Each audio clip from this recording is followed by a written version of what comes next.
Works of Arthur Conan Doyle remain truly popular among the general reading public, now more than a century after their initial publication. The world of Sherlock Holmes continues as a lure for mystery readers in general and physicians in particular.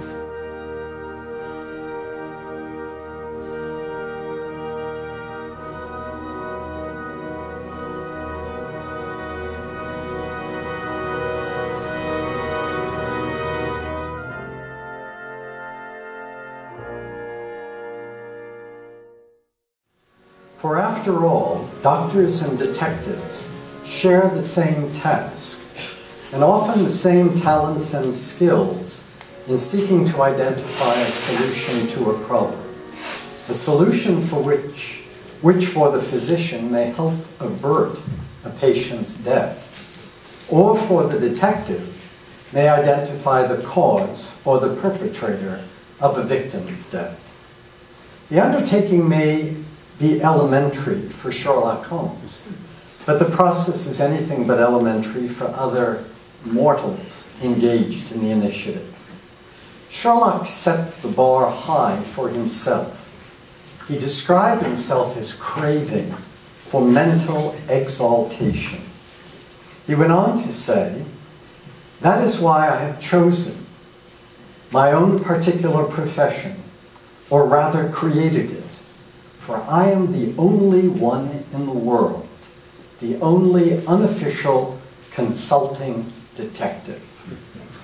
On the basis of his multiple triumphs as a UCD, we all would agree with his near unbridled appreciation of himself.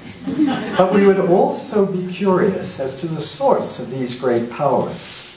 What set him apart from other detectives like Gregson, Lestrade, or Atelny Jones, whose skills he dismissed by describing them as working out of their depth?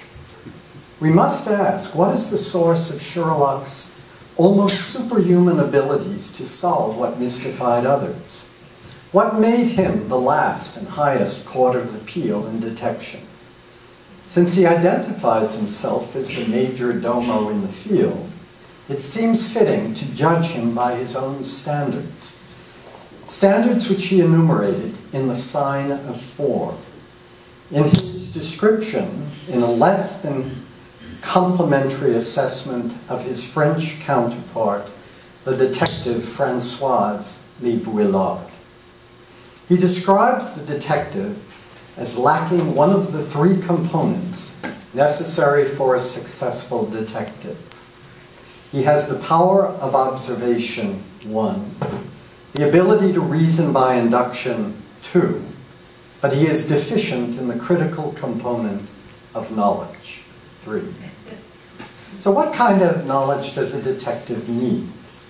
Holmes' knowledge was extensive and wide-ranging, but it was not truly encyclopedic. He was selective, idiosyncratic in his knowledge base. On the one hand, he possessed knowledge of the ashes, the stubs created by different brands of tobacco, a knowledge which might prove to be a clue to a smoker's identity and implicate his presence at the site of a crime. He recognized the particular color of earth coating a shoe that permitted him to surmise where an individual had traveled from. But on the other hand, he was purposely deficient in several areas of knowledge that he considered peripheral to a detective's work. In Study in Scarlet, Holmes' ignorance is described as being as remarkable as his knowledge. Of contemporary literature, philosophy, and politics, he appeared to know next to nothing. This differentiation, this appreciation of knowledge as worthy or unworthy of knowing, flowed from Sherlock's belief that the brain is like a house, with a large but not limitless capacity to store facts.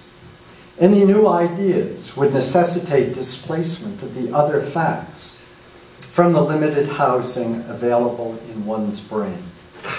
This belief may have had its origins in the schooling that Sherlock's creator, Arthur Conan Doyle, had received, and may also explain Sherlock's seemingly uncanny ability to remember the smallest details surrounding his clients' lives. Conan Doyle grew up in impoverished circumstances. Alcoholism had claimed his talented artist father's career and eventually his father's life.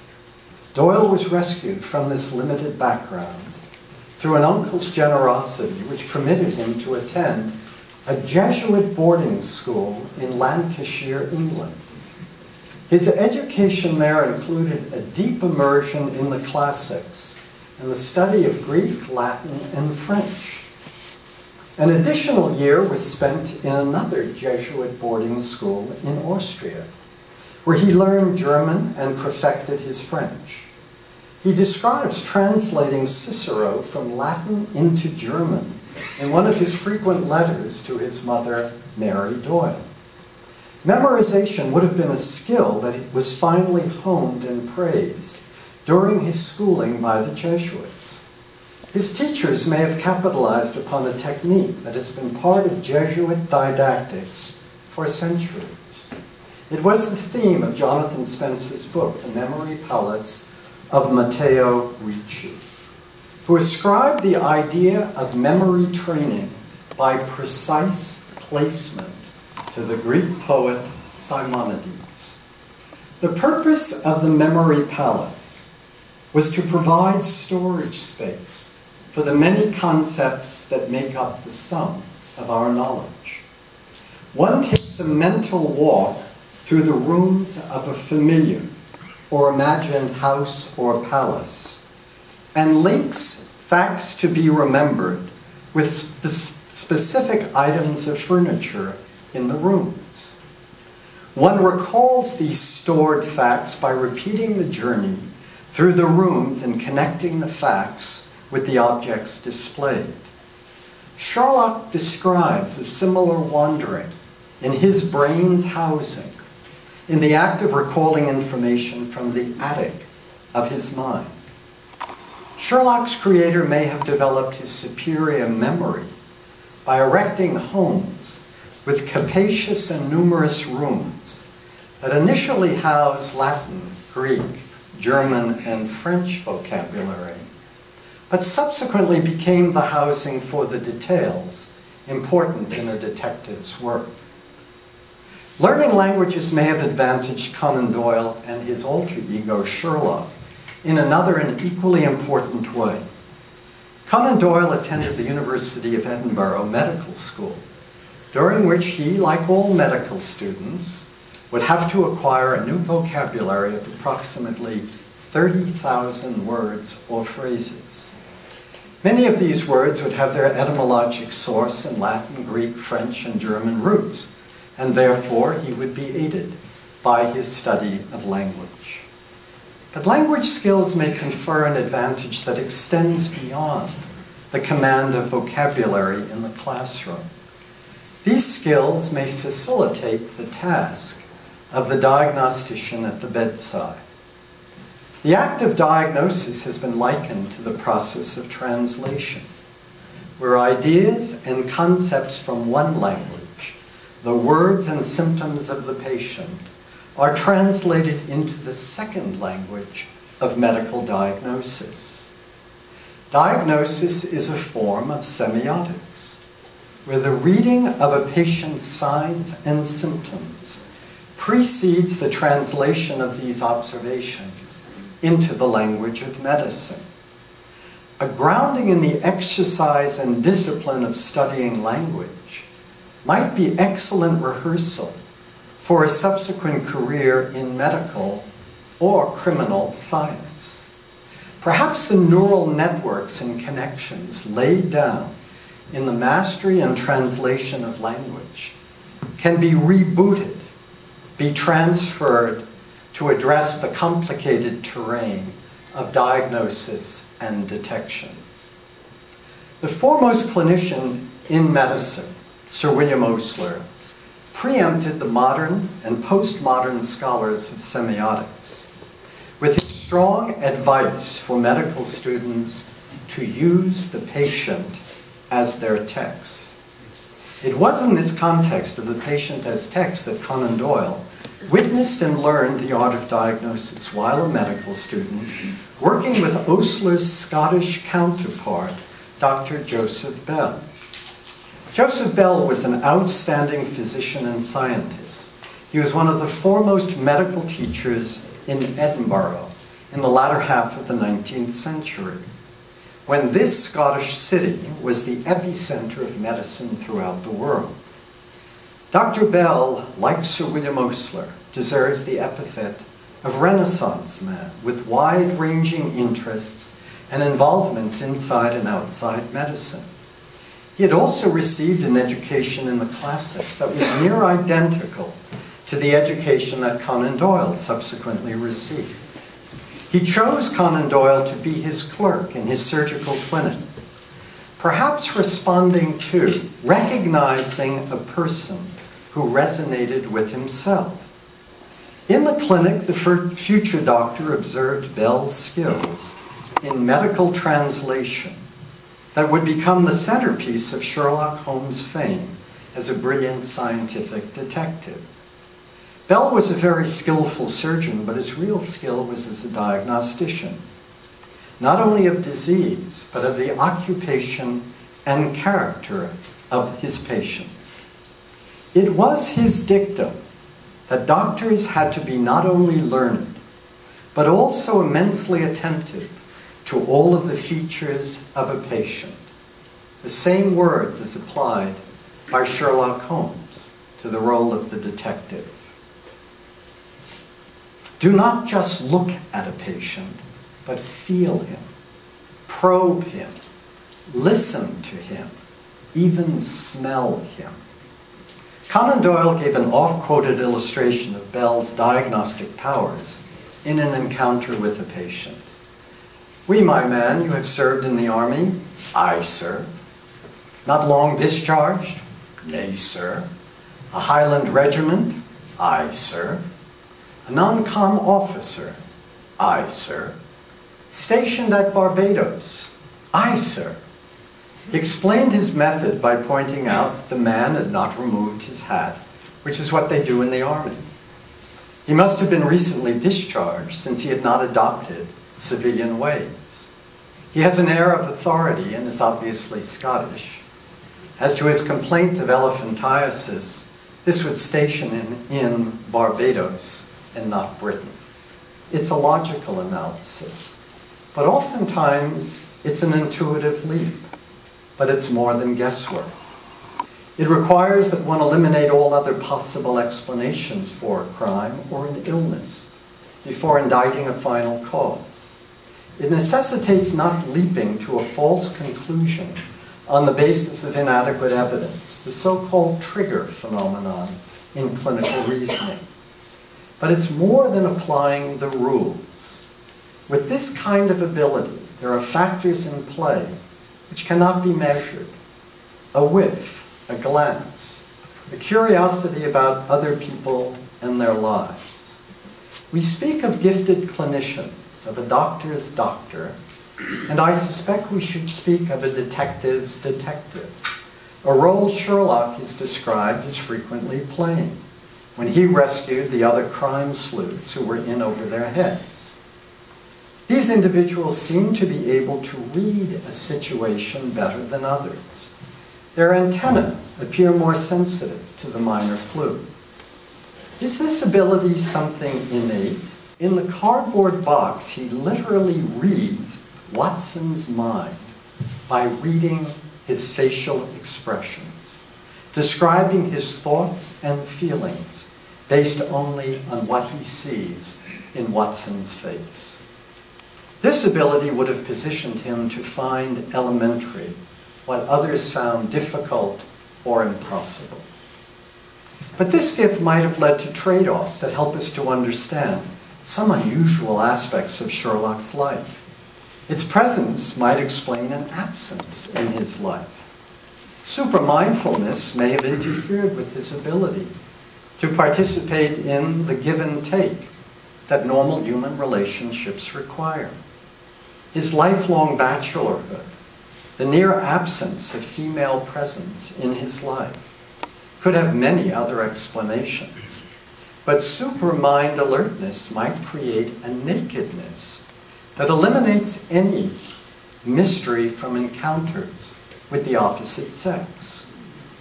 No woman might be comfortable without occasions to surprise and to be surprised. Wonder might be excluded in one so blessed or so cursed with this talent. But in addition to explaining Sherlock's lifetime bachelorhood, mind alertness might also help us to get to the title of this talk, to identify the contents of Sherlock's syringe. There's no question but that he used the high of cocaine when the rush of a challenging case was not present. Again, after all, he did live a life of mental exaltation. Watson came upon him in the midst of injecting himself with the 7% solution. Cocaine was not illegal at the time, but Watson was aware and frightened of the threat of dissipation that cocaine could cause. Sherlock's use of the drug may have arisen in the course of experimenting with the analgesia-producing properties of cocaine.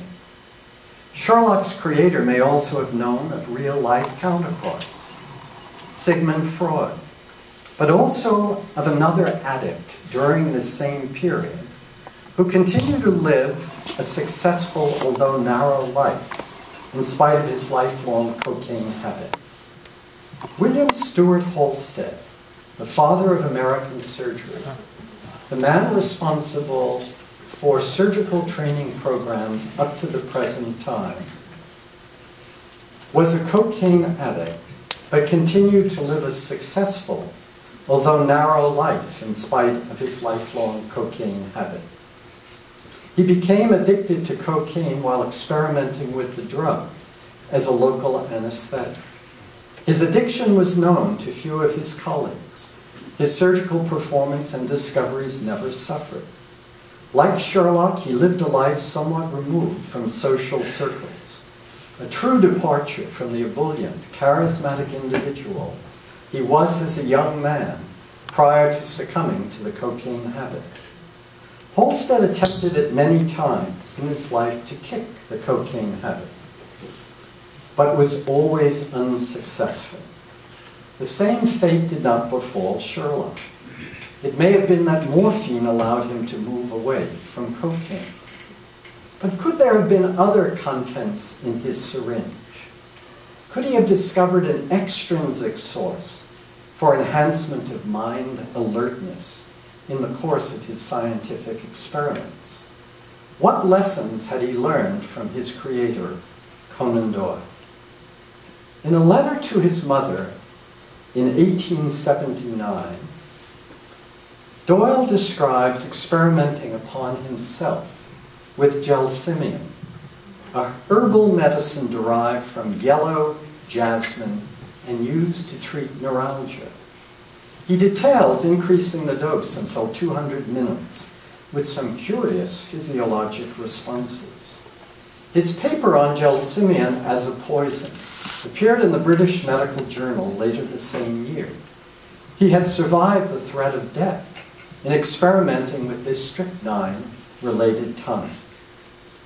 We know that Sherlock took great pride in being a scientific detective, but he also performed scientific experiments. One of his earliest discoveries was the important reagent that identifies certain stains as containing blood. Another agent with which Sherlock Holmes may have experimented and discovered its salutary effect, especially for his detective work, is a derivative of the pennywort plant, the herbal agent Brahmi. This is an herbal medicine known to Indian gurus for centuries for its proven ability to improve memory, intellect, and mind alertness. There's some recent scientific support to these claims, and yoga masters have long prescribed it to increase enlightenment during meditation. Now, Holmes is never thought to have visited India, but India features prominently in several of his stories. All of the villages and towns on this slide are contained in some of his short stories. And of course, India features most prominently in the story of Four. Could some of Holmes' scientific experiments have led to the purification of the active ingredients of pennywort? The plant grows in aquatic lands and brackish waters. It is not native to England. Perhaps there was a source in the Royal Botanical Gardens. We should pay particular attention on the next pilgrimage of the Baker Street Irregulars to London, to visit the garden at 221 Baker Street for any evidence of yellow jasmine or pennywort. We should also check the membership rolls of the Royal Horticultural Society to find out if Sherlock was a member. Sherlock was undoubtedly blessed with knowledge, keen powers of observation, and the ability to reason backward and forward.